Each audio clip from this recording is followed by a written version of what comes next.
Sophie didn't just smirk. She snatched the boarding pass right out of Maya Daniels's hand. The moment was loud and deliberate. 2A, this seat? Sophie scoffed, flipping the ticket like it might be counterfeit. Are you sure this isn't a misprint? Before Maya could reply, the flight attendant turned her head and spoke loud enough for the entire first-class cabin. Can someone check if they started running sweepstakes for first class? I think we've got a winner right here. Someone chuckled. Two others turned their heads. One man behind Maya let out a low whistle, like he was watching a car crash. Maya didn't flinch. She just stood still, composed, silent. This seat wasn't meant for your kind, Sophie said next, her voice a velvet blade. And that was it. The switch flipped. The temperature in the cabin dropped. You could feel the judgment, not just from Sophie, but from the other passengers, from the way they avoided her eyes or leaned subtly away. The woman in 3B raised an eyebrow. The man across the aisle adjusted his jacket like Maya's presence was somehow contagious. Sophie leaned in a little closer, her lips barely moving now, but the venom sharp. Look, we can sort this out quickly. There's a perfectly decent spot in economy. You won't be uncomfortable, and frankly, she glanced at Maya's tailored charcoal blazer. You'll fit in better. Maya breathed in through her nose. The plane hadn't even left the gate yet, and here she was, being sized up and thrown out like a broken suitcase. Not because she was rude, not because she didn't belong, but because Sophie had looked her up and down and decided her skin, her clothes, and her silence didn't fit the upholstery. Maya looked at the boarding pass Sophie still held. I'd like that back, she said calmly. Sophie hesitated, then smacked it lightly against Maya's palm. Sure, sweetheart. Enjoy your stay. She turned and walked off, her heels clicking down the aisle. Tell us where you're watching from. And if you've ever witnessed someone getting publicly humiliated like this, did you speak up or sit in silence? Maya stepped forward and slid quietly into seat 2A. She didn't fumble with the buckle. She didn't sigh or shake her head. She just folded her blazer, placed her tote neatly beneath the seat, and crossed her legs at the ankle. Her face didn't show it. But inside, she was on fire. Not the kind that burns hot and wild. The kind that smolders, slow, cold, and exact. Because here's what no one in that cabin knew. Not the man sipping bourbon in 1C, not the woman pretending to read a magazine in 2B, and definitely not Sophie.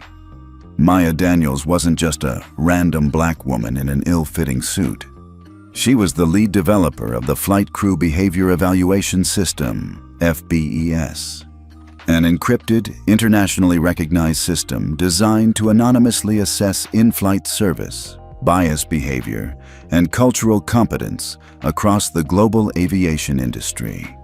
A system used by over 27 international airlines. A system Maya had designed, calibrated, and still oversaw from her modest condo in Washington, D.C., 3 blocks from Embassy Row. And today, she was flying in observer mode. No clipboard, no badge, no announcement, just her and her memory. Because FBES didn't need apps or surveys. It needed moments like these. Sophie had just given her a goldmine of data, in full view of 14 passengers and 3 crew members. It was barely 9:05 a.m. About 10 minutes later, the cabin had quieted. People were settling in. A man in a navy suit was struggling to explain something to the crew about a special meal order. Maya listened. It wasn't English. Portuguese. The young flight attendant next to him blinked, clearly confused. I'm sorry, sir. Do you speak English? Sim, mas, the man replied, gesturing to a document. His accent was thick, but his tone was kind. The attendant was clearly flustered. Sophie appeared again, arms crossed. What's the issue now? Before she could roll her eyes for the second time that hour, Maya stood up, smooth, silent.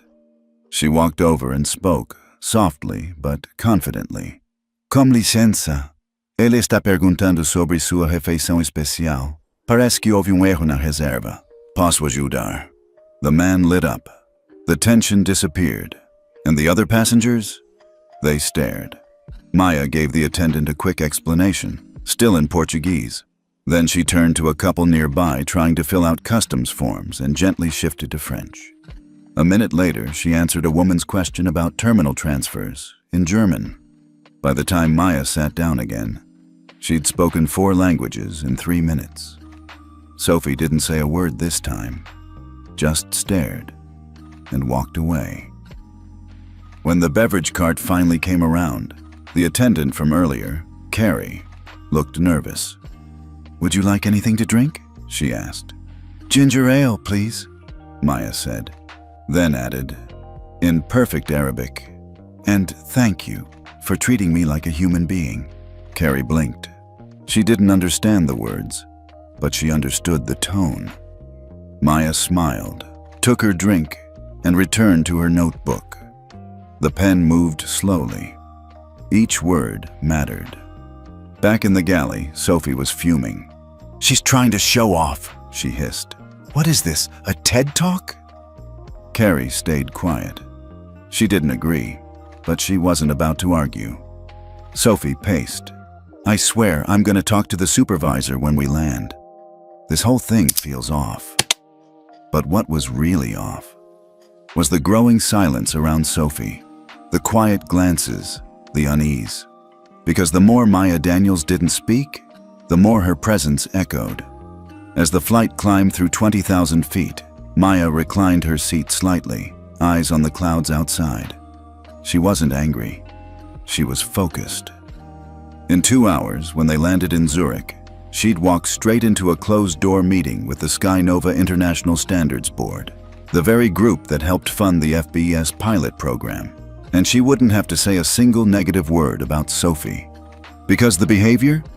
It spoke for itself. And her report? It had already begun writing itself, starting from the moment someone grabbed her boarding pass and held it in the air like a joke.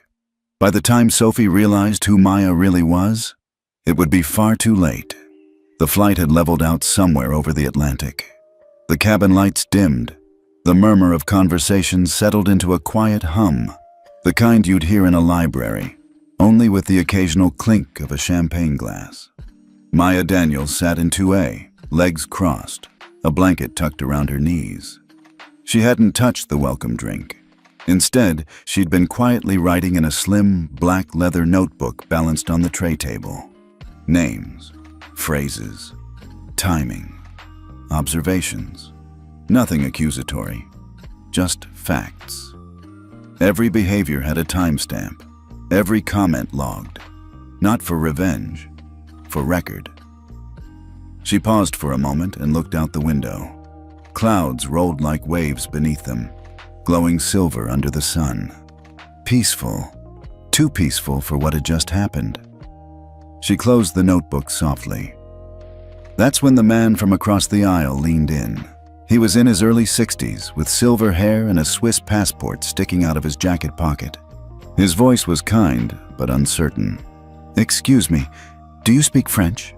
Maya turned toward him and smiled. "Oui, bien sûr. Que puis-je faire pour vous?" His face lit up with relief. "Merci. I've been trying to figure out these landing forms. They're only in English and German." Maya nodded, took the card from his hand, and gently walked him through the sections, explaining everything in clear, patient French. As she did, a woman in the next row leaned in with a question of her own. This time, it was in Spanish. Maya answered without skipping a beat. 2 rows back, someone called out a phrase in Italian, something about arrival times in Zurich. Maya turned slightly in her seat and responded effortlessly. The cabin, which had been still and hushed, began to buzz again, but this time with a new kind of energy. People were watching her, really watching, not like before, not through the lens of suspicion or judgment, but something else, recognition and curiosity. Who was this woman? In the galley, Sophie stood stiffly beside the drink cart, listening in. She'd heard the shift in tone from the cabin, heard the languages, and it irritated her more than she cared to admit. "She's not even staff," Sophie muttered under her breath. Why is she talking to so many people? Carrie, the younger flight attendant, kept quiet as she filled another tray with sparkling water. She's just helping, Carrie finally said softly. Helping? Sophie scoffed. She's grandstanding, probably trying to make a scene so she can write some blog post about how brave she is. Carrie looked down. She didn't agree, but she wasn't going to fight it. Not yet. Back in her seat, Maya tucked away her notebook. It wasn't even halfway through the flight, and she'd already assisted 7 passengers in 5 languages. Quietly. Seamlessly.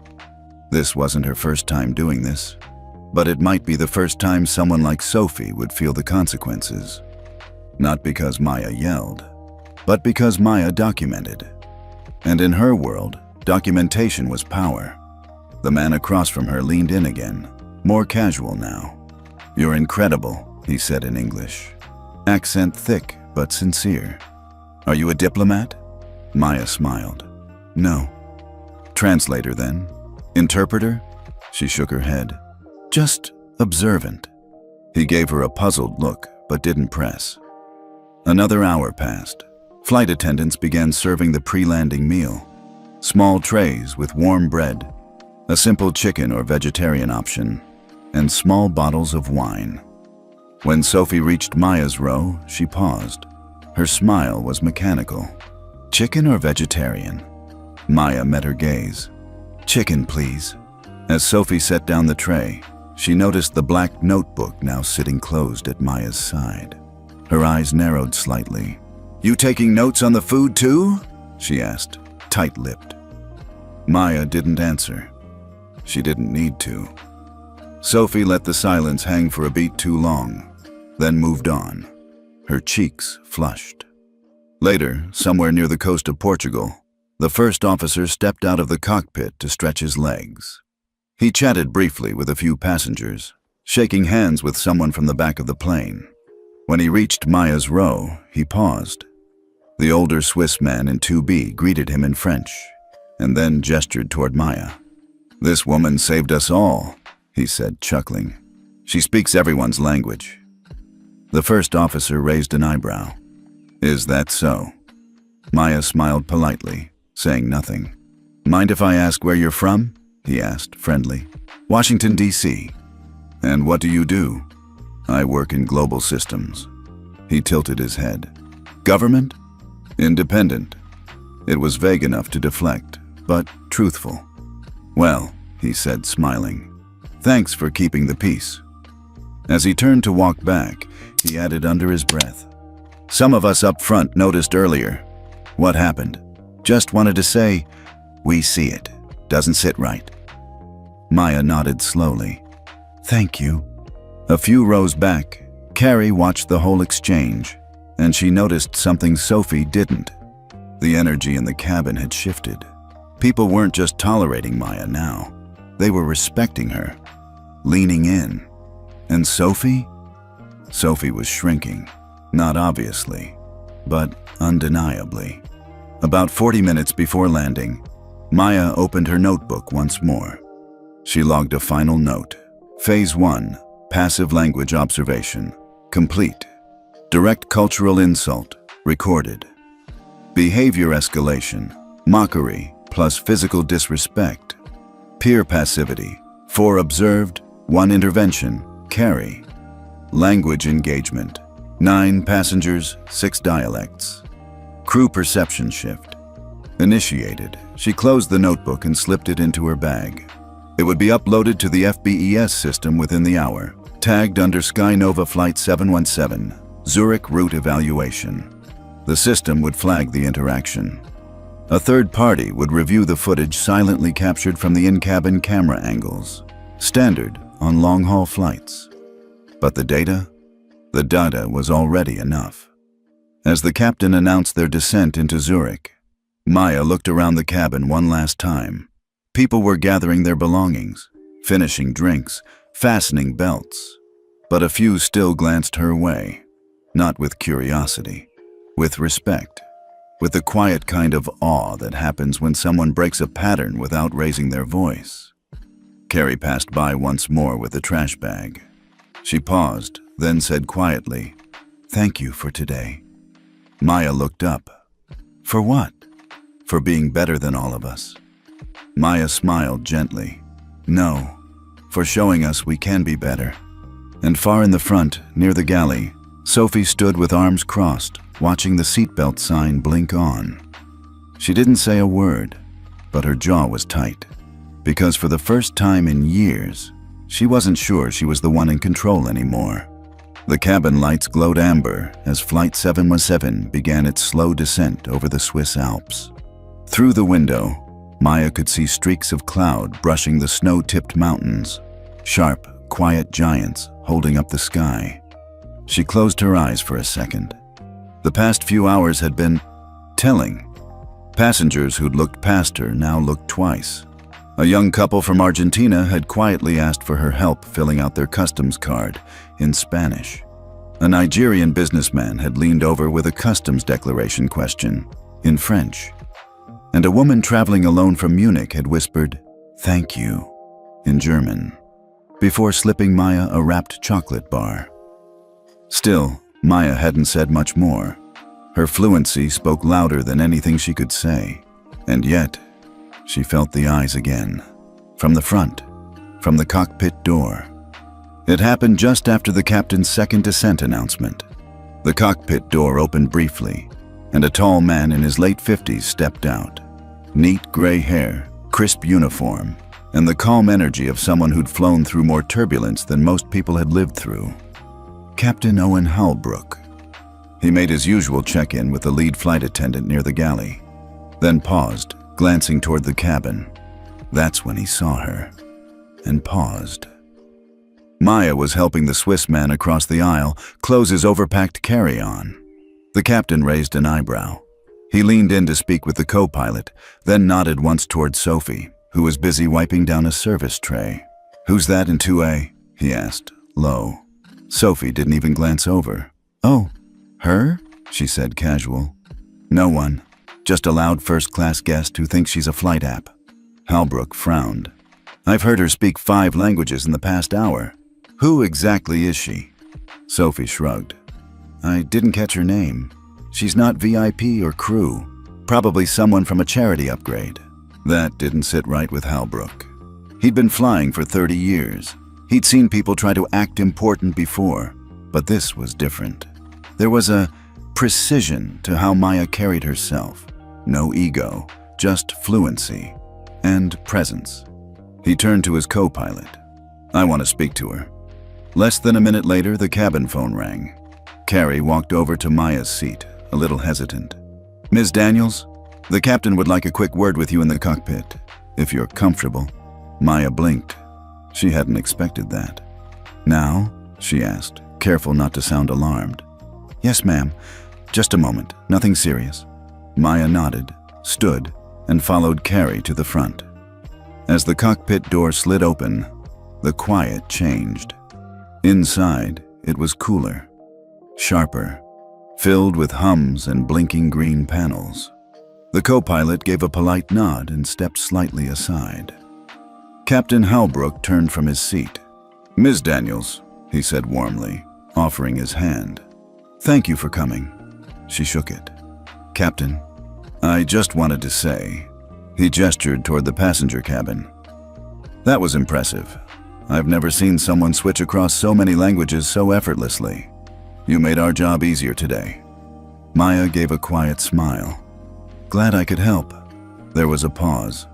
"If you don't mind me asking, are you in aviation?" he asked. Maya tilted her head. "In a way."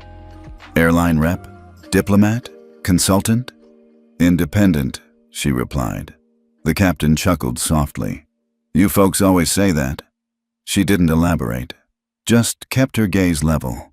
"I only ask because, well, a few of the crew had concerns earlier about a situation before takeoff."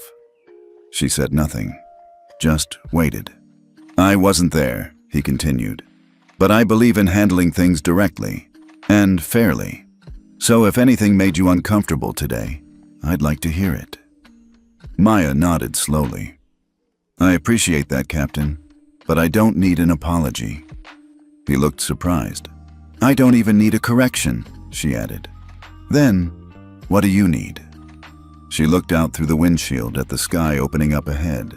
I just need people to pay attention. That's all. Her voice was even. Not angry, not soft, just clear. Captain Halbrook studied her, and for a moment, he didn't see a passenger. He saw an operator, a strategist, a woman with the kind of calm you only earn from years of being underestimated and learning to use it. I'm guessing, he said finally. You've got some kind of credentials you're not telling me. Maya smiled faintly. I guess you could say. I write the rules most people think only apply to others. That made the co-pilot blink. The captain nodded slowly. Well, I'm grateful for how you handled it. Not everyone could have kept their cool. It wasn't personal, she said. Just predictable. She took one last look around the cockpit. You run a good ship, Captain. And with that, she turned to leave. But Halbrook called after her. Ms. Daniels? She paused at the door. If you're ever on Sky Nova again, consider this an open door. We could use more eyes like yours. She nodded once. Thank you. Back in the galley, Sophie was wiping down the counter with extra force when Maya passed her. Cockpit tour, huh? She muttered. Maya didn't stop walking, didn't speak, didn't look back. Because she didn't need to. The damage was already done, only not to her. 10 minutes later, the landing gear lowered. Zurich welcomed them with gray skies and soft rain. As the plane taxied toward the gate, Carrie leaned in toward Sophie and said quietly, You know she's not just a guest, right? What? Sophie snapped. I looked at her tag when she stood up earlier. Daniels, Maya A. Sophie blinked. So? You don't read the IATA bulletins? Sophie stared. She's on the advisory board. Advisory for what? Carrie leaned in closer. International behavior compliance, passenger rights enforcement, global crew audit systems. Sophie's face went white. Wait, you're saying she's… Carrie didn't answer. She just walked away. Maya exited the jet bridge calmly, umbrella in hand. She didn't rush. She didn't look behind her. And as she stepped onto the concourse, her phone buzzed with an automated prompt from her own system. Ready to upload Flight 717, Sky Nova crew observation? Confirm. Why, and she smiled, pressed Y, and disappeared into the crowd. Zurich greeted them with light rain and a polite kind of cold, the kind that didn't bite, just reminded you to keep moving. Maya Daniels stepped off the jet bridge with the ease of someone who'd been through this 1,000 times. She moved like mist, quiet, precise, hard to hold on to. She didn't look back at the plane. Didn't need to. Inside her coat pocket, her phone buzzed. No ringtone, no vibration pattern, just one long pulse. Her system's way of asking, upload flight crew behavior evaluation, Flight 717, Sky Nova Airlines, JFK. ZRH Observer, Daniels, MA. Confirm YN. She didn't hesitate. Tapped Y. That was all. One touch. No calls, no drama. Just data. But what Sophie didn't know, what most airlines didn't fully grasp yet, was that Maya's system didn't just log behavior. It flagged patterns. It scored incidents. And when thresholds were crossed, it triggered alerts to 3 different international regulatory agencies, to corporate boards, to partner airlines, and sometimes, quietly, to the airline's own internal audit teams. Maya had built the FBES system for moments like this. No shouting, no camera phones, no confrontation in the aisle. Just truth. Undeniable. Unfiltered. Unavoidable.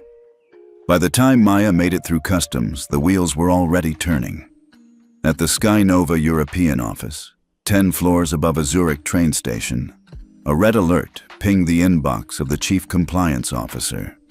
Subject line, incident flagged. Flight 717, Daniels report, Tier 1 status. Within minutes, A notification was escalated to the VP of International Training, the Director of Crew Performance, and quietly, the Board Liaison for Global Operations. Names weren't public.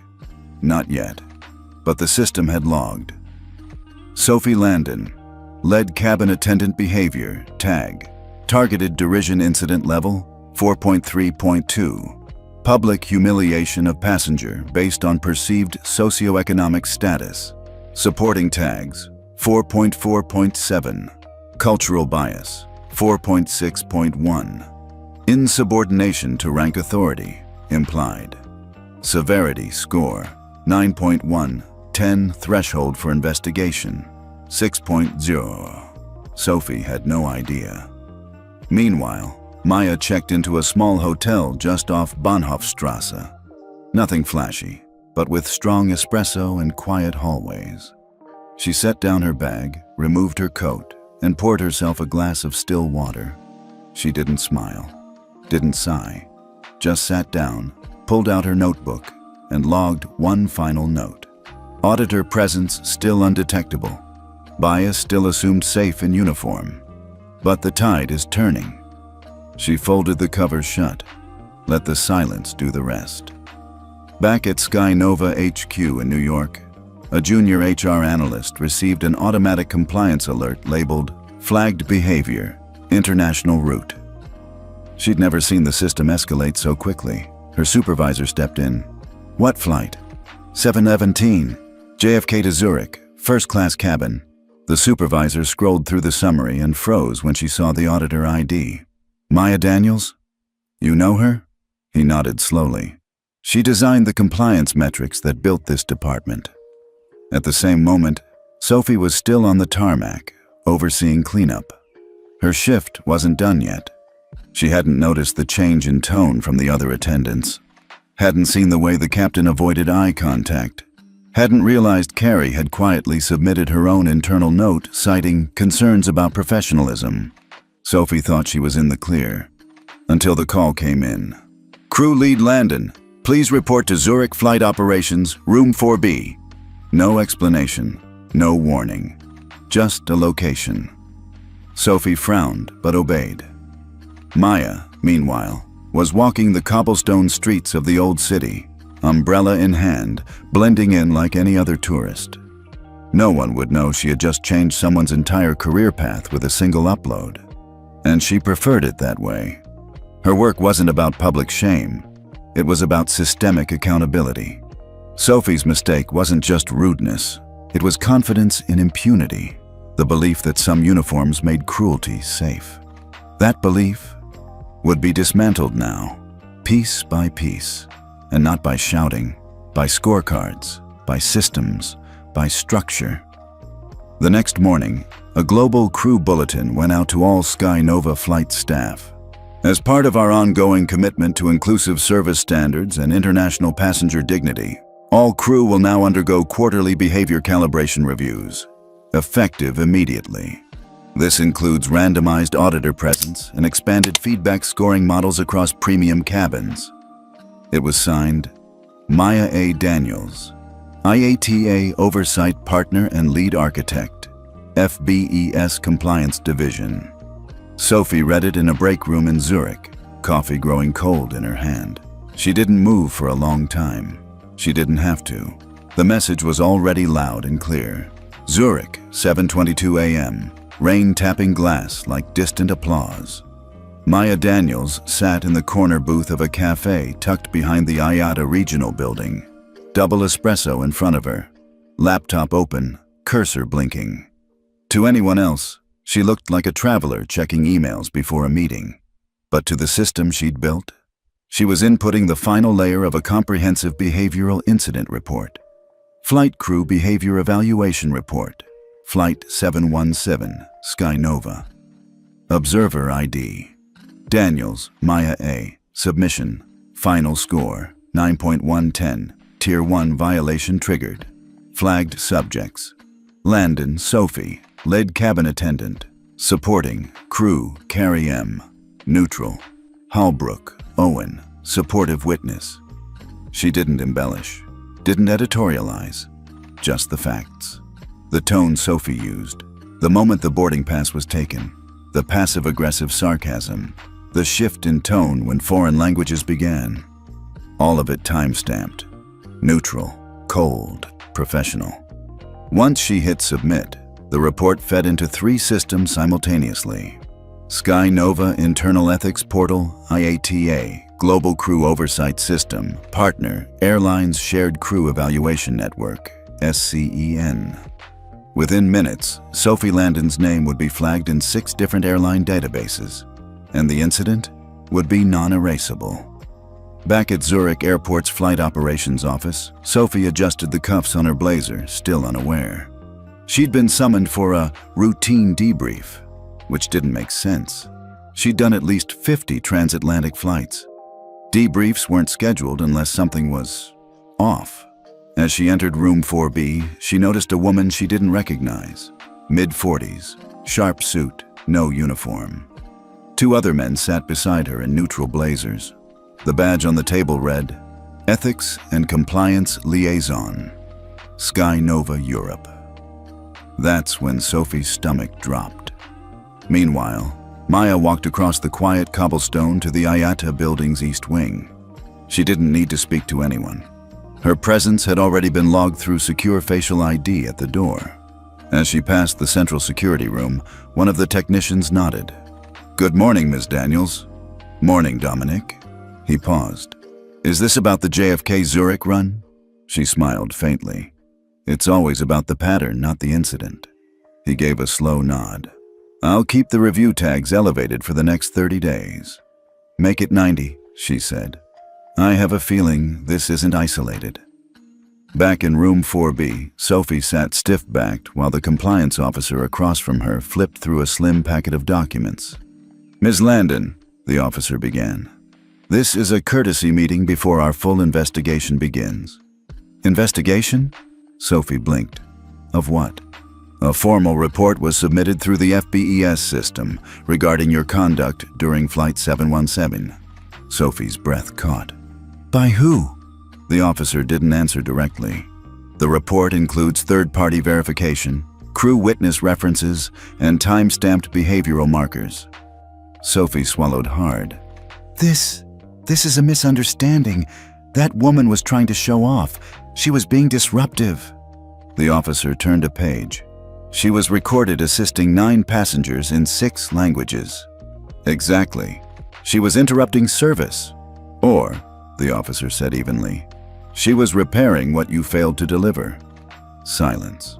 "Ms. Landon," he continued, "I suggest you refrain from commentary until the official review board convenes next week.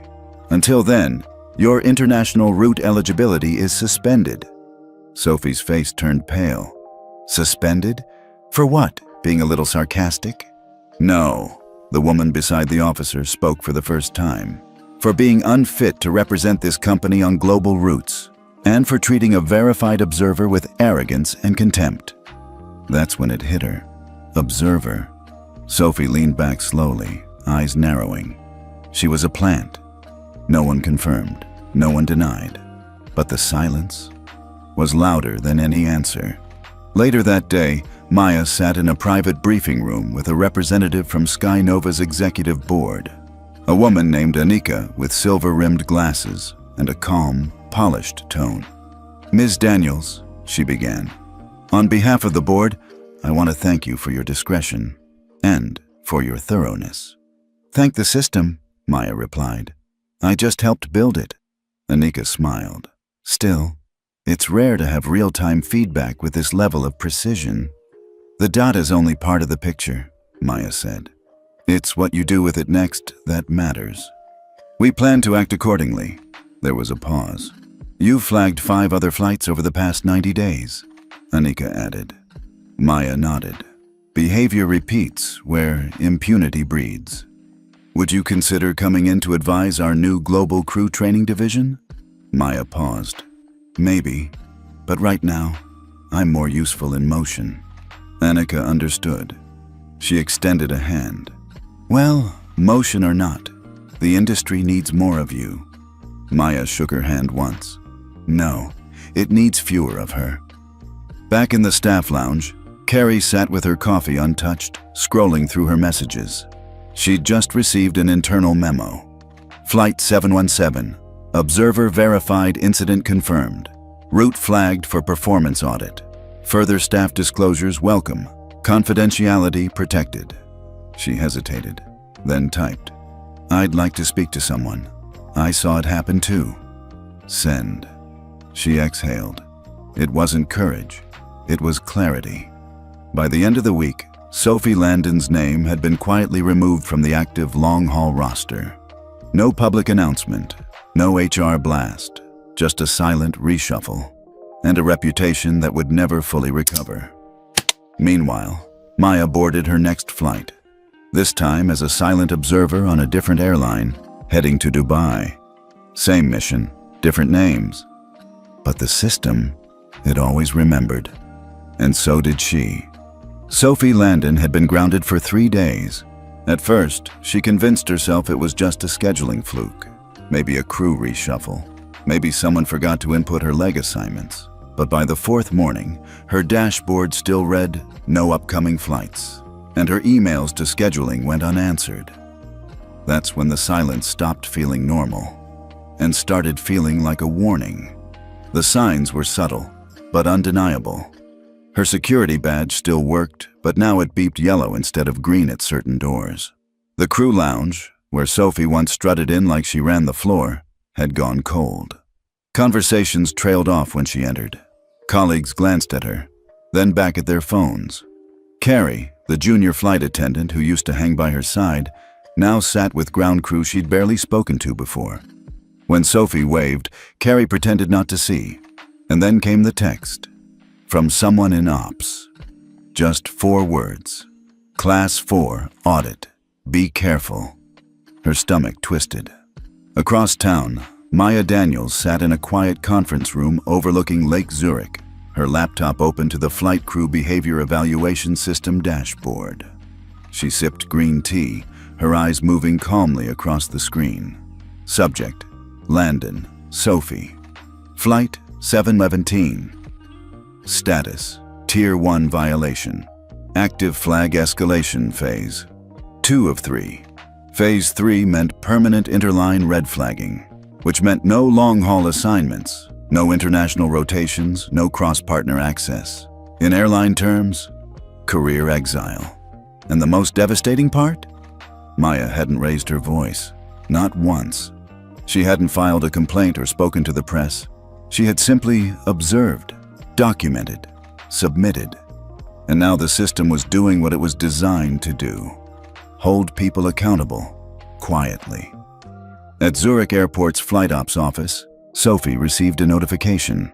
Mandatory, crew recalibration session, Terminal C, room 208, dress code, standard uniform only.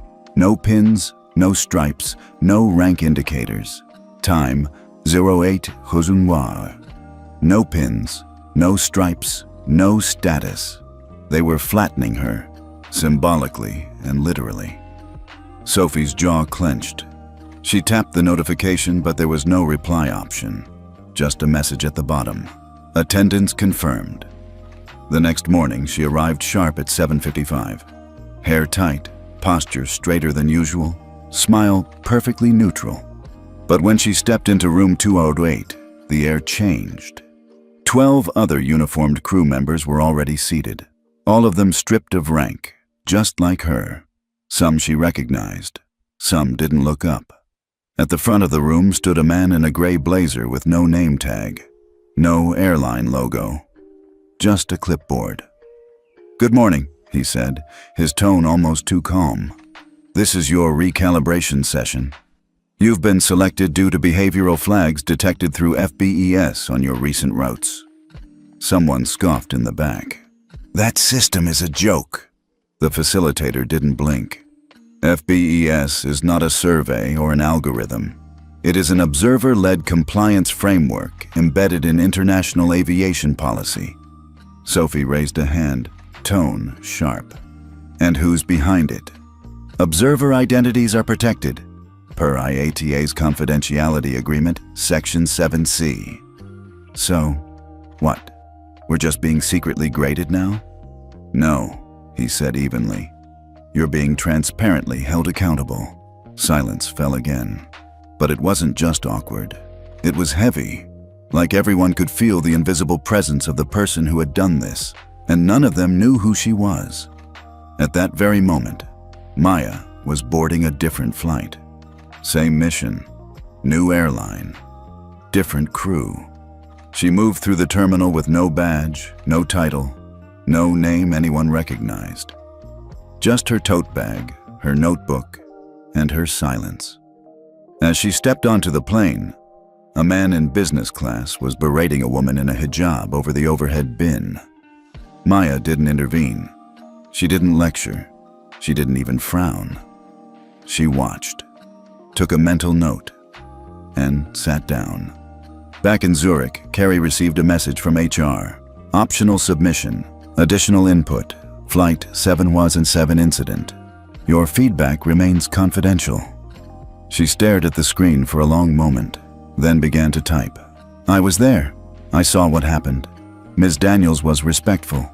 She helped the passengers we couldn't understand. She de-escalated a dozen situations. She spoke at least 5 languages. Sophie mocked her, twice, loudly. She took her boarding pass. She humiliated her in front of a full cabin. I didn't speak up then. I should have. I'm speaking up now. She hit send. Her hands trembled just slightly. Sophie walked out of the recalibration session more lost than angry. They hadn't yelled at her, hadn't threatened her, they hadn't even disciplined her. Not officially. But the message had been devastatingly clear. The system had eyes. The skies were no longer hers to command. She had built her authority on control. The way she stood, the tone she used, the uniforms, and the pins. Now, all of it stripped. And worst of all, the woman who started it, she hadn't even raised her voice, hadn't said her name, hadn't written a complaint. She had just sat there, let the world judge for itself. And it had. 2 hours later, Maya sipped coffee in a departure lounge in Dubai, where she was due to observe a long-haul crew from a different airline. Her phone buzzed quietly with a system update. Subject, Landon Sophie, Tier 1 escalation complete. Crew visibility restricted across. Sky Nova, Air Futura, E-Star, Loomis Air, Nordic Jet. Red level flag active. No fanfare, no headlines, just lines of code. And silence. The kind of silence that told Maya her job was far from over. But this part was done. Monday started with a silence no one could explain. At Sky Nova's Zurich base, crew members filtered into the scheduling office like it was any other day, smiling, chatting, waiting to check in for international assignments. But something felt off. The wall-mounted flight roster screen, normally glowing with rows of crew names and destinations, had been wiped clean. Just one blinking line at the top. System refresh in progress. Please stand by. 10 minutes passed, then 20, then whispers. Did they change the platform? Is this a glitch? Why isn't my name showing up? Across the city, in a sealed office at Sky Nova's Global Operations Hub, 5 executives were staring at a report that had dropped into their inboxes overnight. The subject line was simple. FBES Tier 1 response. Enforcement action now live. The body of the report was not. It listed 9 names. Crew members flagged for multiple flights over the past quarter. But the first name on the list?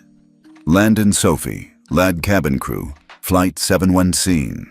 Next to it, status, blacklisted from international rotation, Tier 1 flag, partner access suspended. Effective immediately. No appeals, no delays, no notification to the individual prior to enforcement. That was the agreement the company had signed when they adopted Maya's system. Fast-track compliance through external oversight. They had never expected it to be used like this. They had never expected it to come from inside one of their own planes. And they had never imagined it would hit someone like Sophie. At the same moment, Sophie was sitting in the crew cafeteria, sipping lukewarm coffee and scrolling her schedule app on repeat. Still blank. Still locked. She looked up just in time to see 3 names vanish from the crew group chat. Removed from channel. No explanation. No goodbye. Just gone. Her breath tightened. Then her phone buzzed. A message from an anonymous sender. They pulled 5 names from the entire long-haul roster this morning. No warning. All Tier 1s. You're on the list. Meanwhile, Maya sat at a roundtable conference in Dubai, dressed in a modest gray pantsuit, her nameplate reading only, Miu Daniels, Independent Compliance Advisor. No title, no company logo, just a name. And by now, it was a name that carried weight. The other panelists were discussing cultural onboarding for international crew. Someone mentioned the FBES system as a recent compliance innovation. Still anonymous, but increasingly influential. Maya just smiled faintly and took notes. She wasn't here for praise. She was here to listen, to calibrate, to prepare for what came next. Because she knew, Tier 1 enforcement was just the beginning. Back in Zurich, Carrie received a push notification. Flight 717 crew evaluation status, closed. Blacklist implemented, statement pending. She opened the crew app and stared at the new entry under Sophie's name. Do not assign to international flight operations, performance under review, restricted access. Her stomach sank. Not because it wasn't deserved, but because it was so final. So quiet. So much like Maya. By mid-afternoon, the news started leaking. Not to the press, not to passengers, but internally. Crew members on layovers began texting, screenshots of removed names, links to internal memos with redacted sections, rumors of a ghost passenger triggering the enforcement, and soon a nickname started circulating on Slack channels and backroom WhatsApp groups. The 9-language ghost. Someone who'd flown in silence, spoken in tongues, smiled politely, and left careers in tatters behind her. At headquarters, a senior exec asked the question no one wanted to say out loud. Do we know for certain it was her? The compliance lead replied, we don't have to. The system was built to protect observers. All that matters is the thresholds were passed. And now the industry watches what we do next. That night, Maya checked into a small business hotel in Tokyo. Her next observation leg already queued. She unpacked slowly. Her tablet buzzed with another system update. Sophie Landon, blacklist status confirmed by SCEN, global notice distributed. SCEN, the shared crew evaluation network, was used by 14 major carriers. And once a name was flagged across the SCEN, it meant one thing. No more flying. Not internationally, not even regionally. Not without retraining. Not without full reinstatement hearings. Maya poured a cup of tea and stared at the screen. She didn't feel triumph. She felt closure. For now. Meanwhile, Sophie sat alone in her apartment, phone dark beside her. She hadn't received a single call from leadership. Not one message from the union. Just an auto-generated HR notice. Due to the nature of the incident, your active crew privileges have been suspended pending a full evaluation. You will be contacted with next steps if applicable. She threw the phone across the couch. She wanted to scream, but nothing came out. No one to blame, no one to confront, because she still didn't know the woman's name. And that was the worst part. They whispered about her long before they understood who she was. By the end of the week, the crew forums were buzzing. Not on public channels. No, this wasn't the kind of thing anyone said in uniform. But in WhatsApp chats, Signal groups, and Slack DMs labeled things like internal only or what HR doesn't know. Her name, or rather the absence of her name, spread like static electricity in dry air. She didn't file a complaint, just vanished. I heard she was speaking to passengers in like 8 languages. No badge, no business card, just sat in first class like she owned the sky. And then, boom, Sophie's grounded, permanently. But here's the thing. They still didn't know who she was. Not her title, not her employer, not even what to call her. Some called her the 9-language ghost. Others, the polyglot phantom. But the most common phrase was the simplest, the woman in 2A. Across Sky Nova's Zurich base, crew members approached their shifts with new caution. There was a visible shift. No more sarcastic jokes near passengers, fewer eye rolls in the galley, and a sudden resurgence in brushing up on basic French, Spanish, and German phrases. The unspoken rule was clear. Anyone could be watching, and if you treat someone like they don't belong, they might be the reason you lose your wings. No one said Maya Daniels' name aloud, but she was everywhere now. In Geneva, during a quarterly leadership summit, a Sky Nova HR director stood in front of a small breakout group on behavioral compliance. He tapped the screen behind him and said, "One passenger, one flight, that's all it took." He didn't need to say the route number or the name of the crew lead. They all knew. She didn't escalate, didn't raise her voice. She just logged it. A senior manager from the Dubai division raised his hand. "Is it true she spoke to 9 passengers in 6 languages?" The HR lead shrugged. "I wasn't there, but that's what's in the report." "And no one knew?"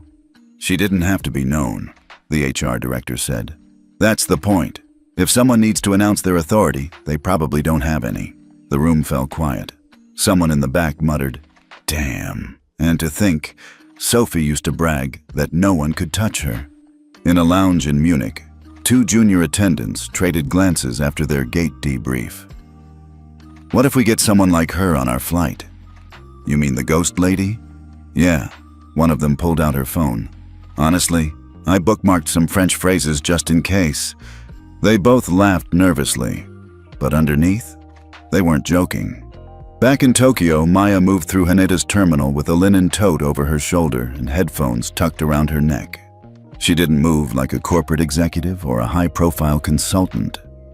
She moved like someone used to being mistaken for less, someone who preferred it that way. She checked the flight screen, found her gate, and quietly walked to the observation window.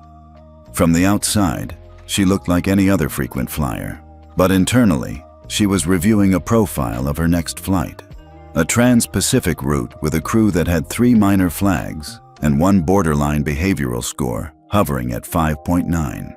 Threshold was 6.0, 1 incident away. Meanwhile, Carrie sat across from her supervisor in Zurich's crew performance review office. She'd been summoned that morning, not for discipline, but for feedback. "You submitted an internal statement about Flight 717? "Yes, ma'am." The supervisor nodded, tapping her screen. "That was a strong thing to do." Carrie sat straighter. "It was the right thing. The observer didn't name you directly, but your presence on the report was marked neutral with deflection potential." Carrie blinked. "What does that mean?" "It means she saw you and noted that you weren't part of the problem, but you had the chance to be part of the solution." Carrie nodded slowly. The supervisor leaned forward. "So let me ask you, if you could go back, what would you do differently?" Carrie's voice was quiet. "I would have spoken up sooner." "Good. Then let's start now." The supervisor pushed a folder across the table. "We're opening peer leadership training for mid-tier crew. You've been nominated." Carrie looked at the folder. Inside was a document with her name and a heading, Internal Ally Development Program, Cohort Wine. At the bottom, in small, precise font, Program Model, inspired by Observational Ethics Initiative, Daniel's Protocol. She smiled, small, honest. "She really changed everything, didn't she?" "She didn't change everything," her supervisor said. "She reminded us that it needed changing." Meanwhile, the internal email went out, company-wide. Subject line: Update, Behavioral Compliance and Passenger Interaction Standards. Body: Effective immediately. All flight crew are advised of the following. Observational evaluations may occur without prior notice. Language and cultural respect metrics will carry equal weight as technical service. Crew members found exceeding bias thresholds will be removed from international routes, regardless of seniority. Behavior is no longer assumed neutral. It must be earned. No one needed to read between the lines. They already had. In a terminal in Seoul, a first officer scrolled the message and turned to his captain. "Did you see this?" "Yeah. You think this has to do with that Flight 717 thing?" The captain just nodded. "They don't even know who she is." The first officer shook his head. "They don't have to." At that very moment, Maya sat on a bench outside Gate 32, flipping through her notebook. She paused on a quote she had scribbled from a passenger months ago. A woman in her 70s from Morocco, who'd whispered after Maya had translated a dispute with ground staff. "Thank you. No one's ever spoken to us in our own voice before." Maya tapped her pen against the page. People always asked why she never went public, why she didn't take credit, didn't write op-eds or speak on panels under her full name. But the truth was simple. The louder you are, the faster they learn how to ignore you. Silence, intentional silence, made them listen, because they never saw it coming. And when it hit, there was no way to spin it. Later that night, as Maya boarded her next flight, she passed through the galley as a young male attendant greeted her. "Welcome aboard," he said with a smile. "Seat 2A, yes?" She nodded. As he handed her a bottle of water, he added, just loud enough for her to hear, "If you need anything, Miss Daniels, I speak a little German, decent French, and I'm learning Korean." Maya raised an eyebrow, almost amused. "That's so." He grinned, a little nervous. "Just trying to do better." She nodded slowly, took the water, and said, softly, in perfect Korean, "You're already on the right path." His eyes widened. And Maya? She turned down the aisle without another word. Still anonymous, still calm. But now, they didn't even need her name. They just knew. If she was there, they needed to be better. It was a Thursday morning when it landed. At exactly 8:03 a.m. Zurich time, Sky Nova's internal bulletin system pushed a company-wide update to over 6,300 employees worldwide. Subject line: Behavioral Standards Update, Passenger Interaction and Crew Conduct Policy, Directive 4.3.2. No bold letters, no bright red banners, just clean white text on a slate background. And yet, by 8:15, it had been screen captured, forwarded, whispered about, and dissected across lounges, galleys, and crew message boards from Singapore to Seattle. The memo was precise, direct, and cold in a way only corporate policy could be. Effective immediately, any flight crew member assigned to premium cabins will be subject to randomized behavioral auditing through our Observer Compliance Partnership, OCP. Audits may include cross-cultural communication fluency, response to perceived passenger status, body language toward non-English speakers, and documented tone-based interactions. Behavioral patterns flagged at Tier 1 will trigger full blacklisting from international rotations without further warning. Reinstatement requires formal review by the Global Ethics Panel. There will be no advance notice, no specific names disclosed, and no exemption based on tenure, rank, or prior evaluation history. The message was signed, unmistakably and officially, Maya A. Daniels, Independent Compliance Auditor Advisor, FBES Global Program, IATA Oversight Partner. No more mystery, no more whispers. The ghost now had a name, and that name came with teeth. In the break room in Paris, a crew lead put down her coffee mid-sip. "Well, damn," she muttered. A junior attendant glanced over her shoulder. "So, she was real?" "Oh, she's real. And she's the reason Sophie's flying ground shifts now." "Wait, that was her?" The lead didn't answer. She didn't have to. At Sky Nova's New York headquarters, the executive floor was quiet. Too quiet. HR leads huddled behind closed doors. Legal reviewed contract language. and scheduling teams scrambled to adjust rosters as 5 more crew names lit up on the internal risk dashboard, flagged for evaluation urgency. For weeks, people had tried to guess who Maya Daniels really was. Now, they were trying to figure out how to stay out of her way. Meanwhile, Maya sat in a cafe in Madrid, her laptop open, but her eyes watching a family across the room. The mother struggled to order coffee in Spanish. The barista looked annoyed. Maya stood up, walked over, and gently offered help in soft, native Spanish, calm, patient, respectful. The mother blinked, grateful. The barista, embarrassed, muttered an apology. Maya smiled politely and returned to her seat. No cameras, no business cards, just presence. She wasn't on duty, but to her, it wasn't about the badge. It was about how systems change, one moment at a time. Later that afternoon, her phone buzzed with a message from a familiar number. Someone from Sky Nova's Internal Operations Board. Short, direct.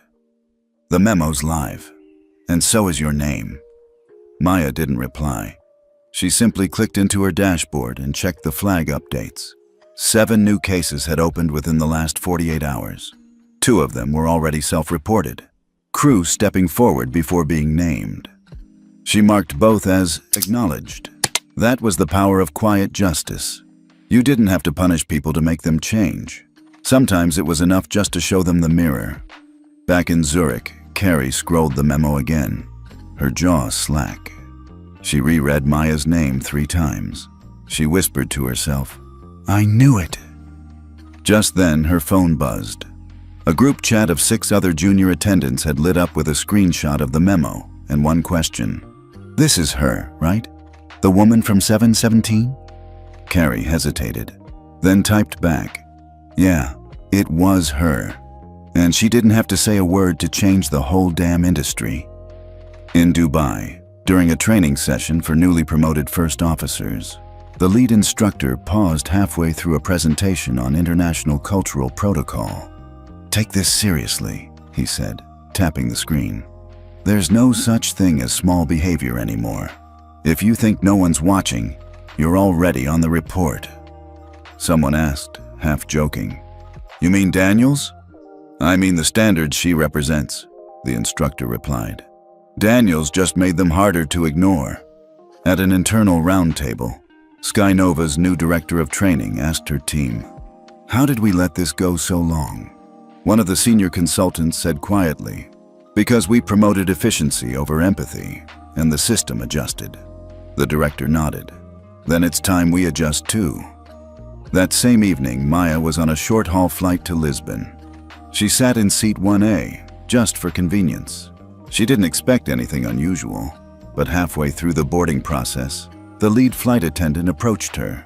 Polite, professional. "Ms. Daniels?" Maya looked up, caught slightly off guard. "Yes?" The attendant smiled, calm and sincere. "We just wanted to say thank you for reminding us that silence is a choice, and kindness is a language too." Maya smiled. "Thank you for saying that." The attendant nodded. "We don't know who you'll write about next, but I can promise it won't be me." Maya chuckled softly and leaned back in her seat. They were learning, not because she demanded it, but because she didn't. She glanced out the window as the last few passengers boarded. The sky outside was pale blue, streaked with soft clouds. Somewhere above those clouds, 100 more flights were happening right now.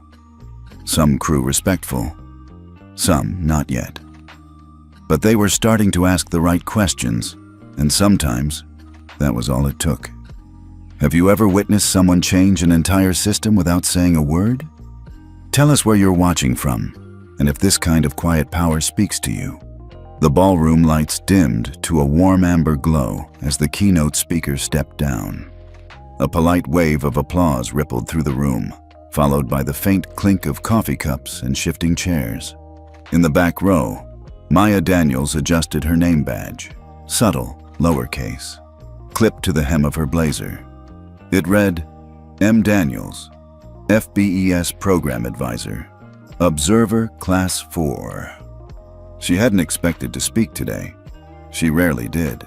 But the panel moderator, a woman from an airline partner in Copenhagen, had leaned over during the last session and whispered, "They've been asking about you all day. Would you mind saying a few words before we close?" Maya had nodded once. That was hours ago.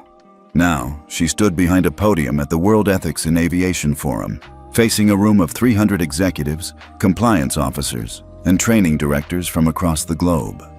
No spotlight, no fanfare, just a microphone and a quiet expectation.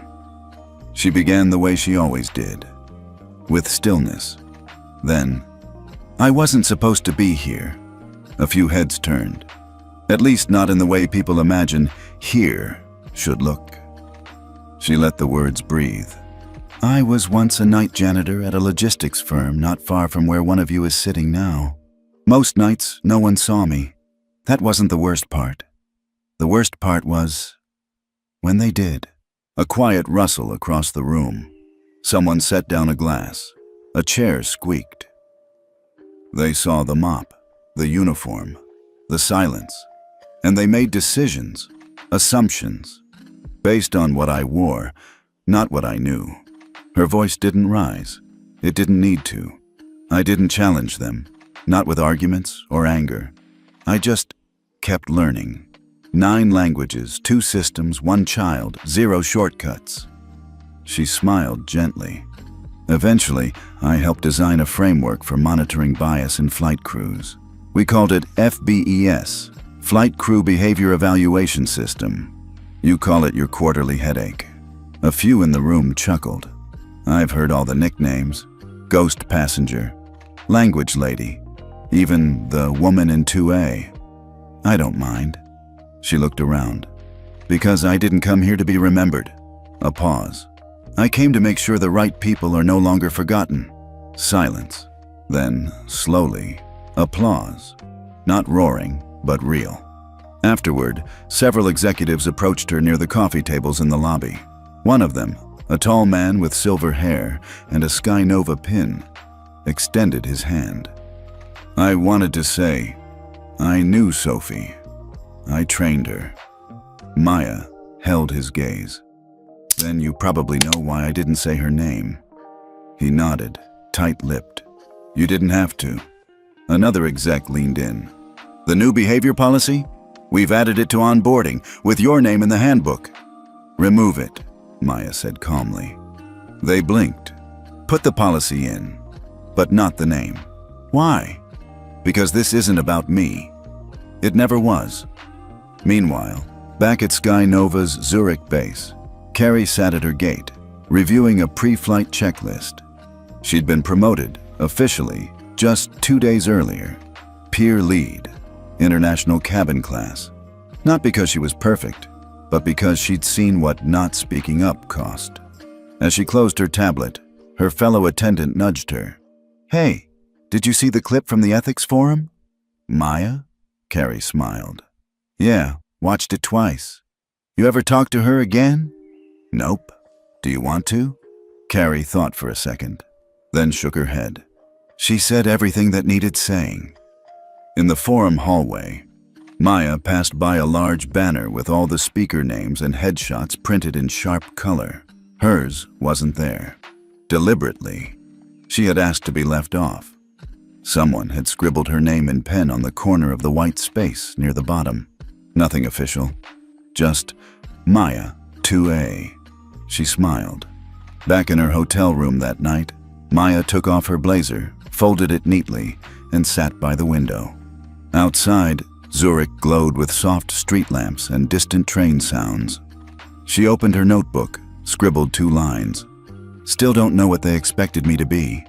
Still glad I never tried to become it." Then closed it. The final report wasn't flashy. No bolded headlines, no shocking video clips, just 12 pages, tight margins, clean formatting, and every sentence was a scalpel.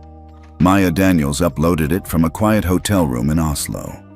A black cardigan hung over the back of the chair. Her tea had gone cold. The sky outside was slate gray, but on her screen, The future of airline compliance was about to shift. The report wasn't about a single flight. It was a 6-week observational series, collected across 4 international airlines, 11 long-haul crews, and 47 premium cabin interactions. Maya had cataloged incidents of subtle condescension toward non-native English speakers, uneven service toward solo travelers in business class, especially women of color, repeated failure to recognize disability accommodations without being prompted twice, and most of all, a pattern of professional politeness masking institutional bias. She didn't name names. That wasn't the point. She logged behavior, timing, repetition, what couldn't be denied. The executive summary opened with a sentence that would later be quoted in 4 industry memos. The danger is not in the visible violation, but in the professional tone that cloaks it. The report was delivered directly to IATA's Global Compliance Board, the CEO councils of SkyNova, EastJet, Loomis Air, and Oceanic Blue, and the European Civil Aviation Ethics Committee. It was titled Observational Equity in the Skies, a Quantitative Review of Invisible Barriers. Under the author line, Maya A. Daniels, Class 4, Auditor, FBES Program. Within 72 hours, the response began. First, a joint task force was proposed, aimed at standardizing behavioral compliance metrics across partner airlines. Second, 2 of the flagged airlines agreed to pilot Maya's expanded feedback model, one that included multilingual sensitivity, cultural deflection scoring, and passenger perception mapping. But the biggest ripple came from within SkyNova itself. An internal meeting of the Ethics Task Committee was called. Emergency status. Halfway through the discussion, a senior exec put his coffee down and said what everyone else had been thinking. We built a system to measure behavior. Maya built one that measures impact. Meanwhile, Maya walked into a coffee shop in Oslo, ordered a cortado, and sat near the window with no laptop, no tablet, just a pen and a fresh notebook. She wrote, "The system's working, but systems need people brave enough to hold the mirror steady." She tapped the pen once against the page, then turned to a clean sheet. Back in Zurich, Carrie received an internal bulletin with the subject line, FBES Update, Expanded Metrics Model, Phase 1 Rollout. She clicked through, eyes scanning until she saw it. Crews will now be evaluated on pre-boarding tone, language awareness, posture around perceived status differences, and in-cabin micro-interactions. At the bottom, author, Daniels, M. Carrie leaned back in her chair and whispered, "She did it again." At SkyNova's global headquarters, 2 junior analysts were tasked with reviewing audit triggers. One of them, fresh out of grad school, frowned and said, "She never writes angry, just clear." The other nodded. That's why it hits harder. Over the next 10 days, training modules began to shift. Gone were the passive HR videos with vague actors and scripted passengers. In came real-world cabin scenarios, AI-driven tone analysis, and a short voiceover at the end of each module that simply said, "Respect is not what you intend, it's what the other person experiences." Uncredited, but unmistakably Maya's words. At the next Inter-Airline Summit, one of the executive directors stood before a packed conference hall and said, "We talk a lot about safety, but emotional safety is just as real and just as measurable." That's the legacy of Report D11. Quiet, unflinching, and overdue. Somewhere over the Atlantic, Maya looked out the window of a half-full Airbus 330. She wasn't on duty, but her mind was already cataloging. The way the crew smiled, not just at her, but at the elderly woman across the aisle. The gentle way a steward knelt to speak to a passenger with a hearing aid. The flight lead who welcomed a mother traveling alone in French, before switching effortlessly to Arabic for her son. Small things. But systems are made of small things. And the difference now, they knew someone was watching, even if she never said a word. At 9:42 a.m. Central European Time, A press release quietly dropped on the International Aviation Ethics Council website. No bold colors, no photo gallery. Just a digital document titled, Adoption of the Daniels Protocol. Sector-wide implementation begins Q4 and subheader. Standardizing behavioral accountability through the FBES model, effective across all global Skynet Alliance carriers. For those who understood the industry, this wasn't just a policy update. This was a seismic shift.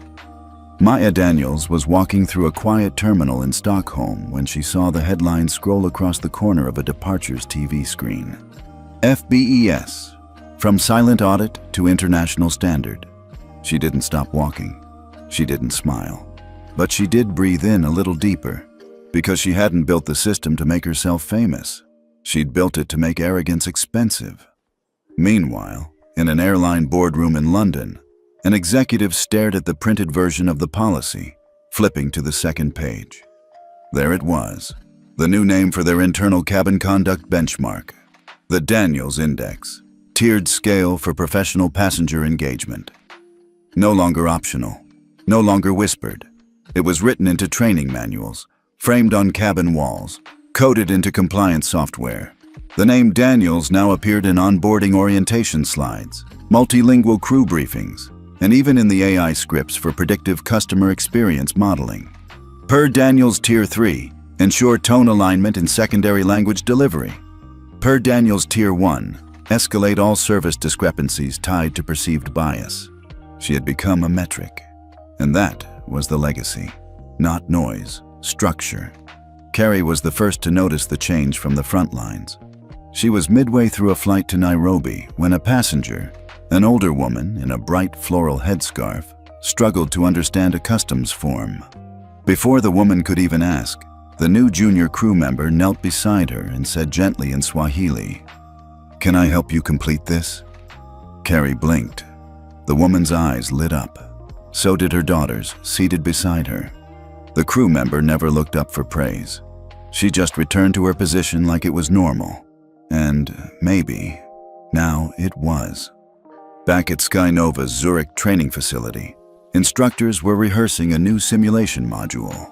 One scene showed a young black woman being questioned about her first-class seat. Another featured an elderly Vietnamese couple struggling to communicate a food allergy. The scenarios weren't sensational. They were quiet, awkward, familiar. The kind of things most people would miss, but not anymore. Because now, they had a scale. They had a name.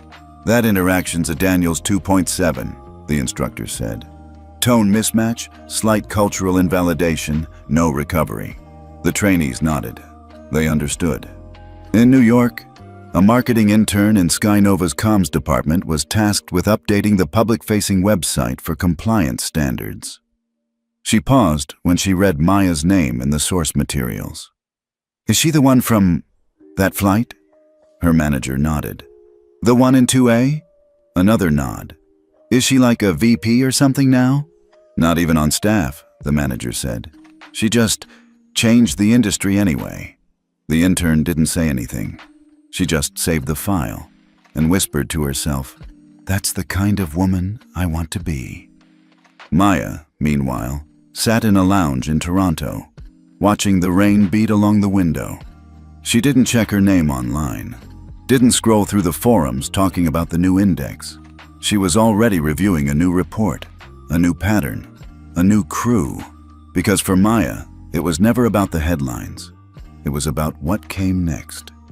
1 week later, at the Skynova Global Leadership Conference, the final keynote speaker took the stage. She wasn't Maya. She was a regional director who had watched Maya operate for 2 years in silence. She said, "You don't need to wear a title to set a standard." She gestured toward a slide behind her. It read simply, "The Daniels Protocol, dignity, measurable." Then added, "She never demanded respect. She modeled it. And now every one of us has to ask, would Maya Daniels pass your flight?" The audience was silent. And then, slowly, they stood. Back on a flight to Amsterdam, a young boy handed Maya a ginger ale from the cart. He was with his father, An airline supervisor who had quietly recognized her during boarding but hadn't said a word. The boy smiled and said, "They trained us to be nice to people now, because of someone named Daniels." Maya accepted the drink and smiled. "She sounds smart." The boy nodded seriously. "They say she's everywhere.